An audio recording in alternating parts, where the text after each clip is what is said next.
How about this?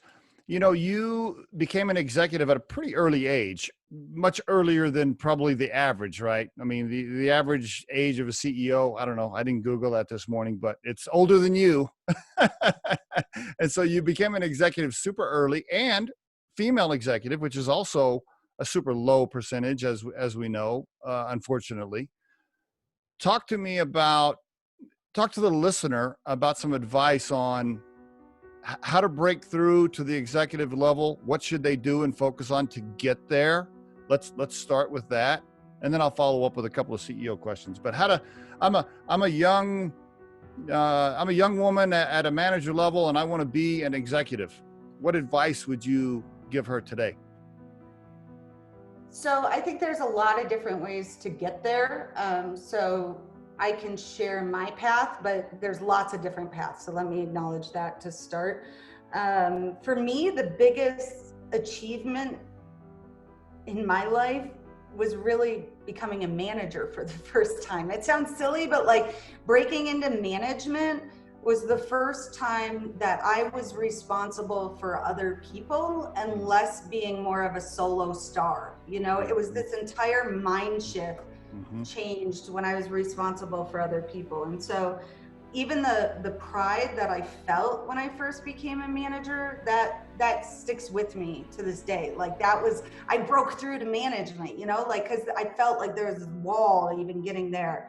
But then once I got there, for me, I was very mindful to not be um, typecast. Like you're the finance person, you're the marketing person, you're the operations person. And so the way I navigated my career is I wanted excellence in each of those areas Mm. because that gave me the broad expertise that when you're sitting down with a board and interviewing to be the CEO, you can speak to the competencies Mm. across the different areas.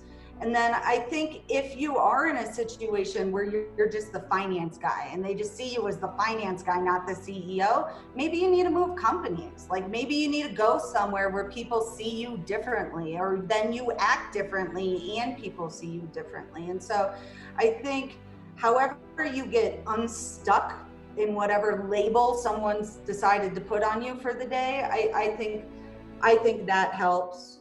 I Good do stuff. think I Yeah. do think being a young CEO, and now that I've got a little more water under the bridge, is you rise fast often because you have some winning strategy that works, right?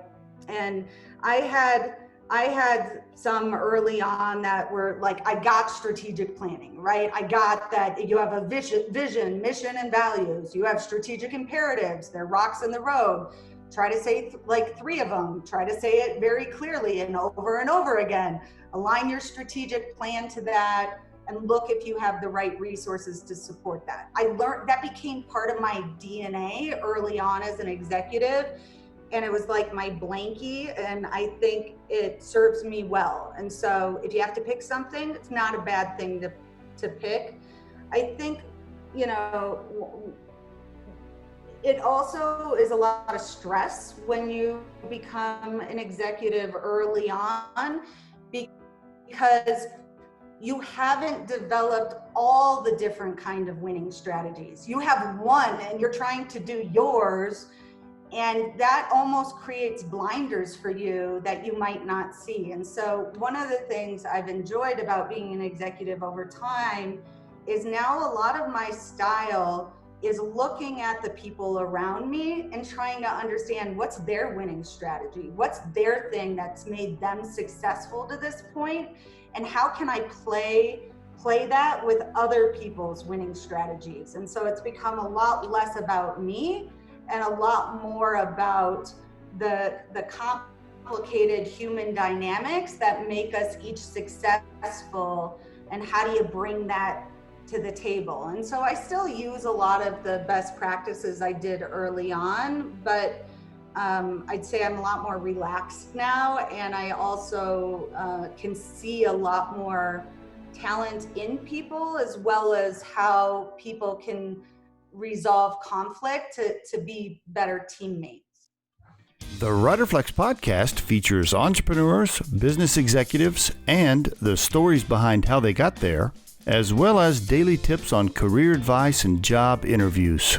Our show can be heard just about anywhere these days, but you can visit riderflex.com and click on the podcast page to hear all the previous episodes and learn more about the recruiting and consulting services we provide.